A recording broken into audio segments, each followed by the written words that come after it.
আপনি কি কখনো ভেবেছেন একজন বাঙালি পোল্যান্ডে কিভাবে জীবন কাটায়?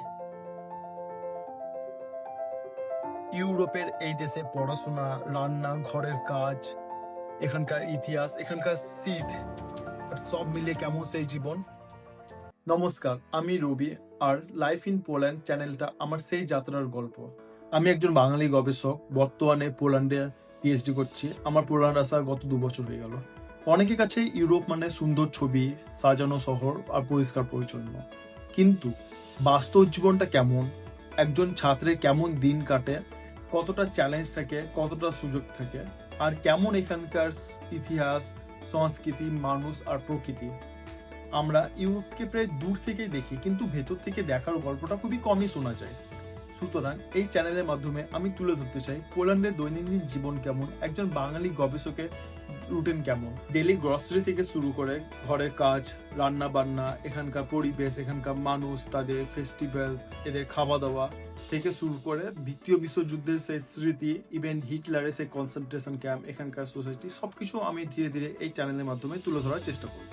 আর শুধু পোল্যান্ডই নয়, গবেষণার কাজে আমাকে ইউরোপের বিভিন্ন দেশে টাইম টু টাইম ট্রাভেল করতে হয়।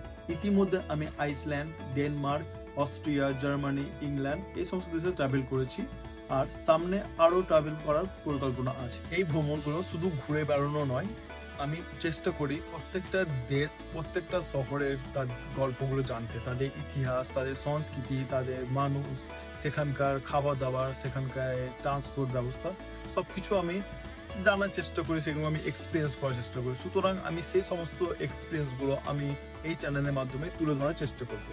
এই চ্যানেলে আপনি পাবেন পোল্যান্ডের দৈনন্দিন জীবনযাপন, ঐতিহাসিক জায়গার গল্প, উইকেন্ড অ্যাডভেঞ্চার, ইউরোপে পড়াশোনার অভিজ্ঞতা আর ইউরোপের বিভিন্ন দেশের বাস্তব জীবন। এটা শুধু একটা ভ্রমণ চ্যানেল বা লাইফস্টাইল চ্যানেলই নয়, এটা একজন বাঙালি চোখ দিয়ে ইউরোপকে দেখার গল্প। আমি জানি আপনারা অনেকেই ইউরোপে আসতে চান, আপনারা জানতে চান ইউরোপিয়ান লাইফ কেমন। সুতরাং আমি এই চ্যানেলের মাধ্যমে আপনাদের সেই অভিজ্ঞতা একটা অংশ বানানোর চেষ্টা করব। পোল্যান্ড থেকে শুরু করে ইউরোপের বিভিন্ন দেশের গল্প, একজন সাধারণ বাঙালির অভিজ্ঞতা। আর আপনি যদি এই যাত্রার অংশ দেখেন তাহলে অবশ্যই পাশে থাকবেন। নমস্কার।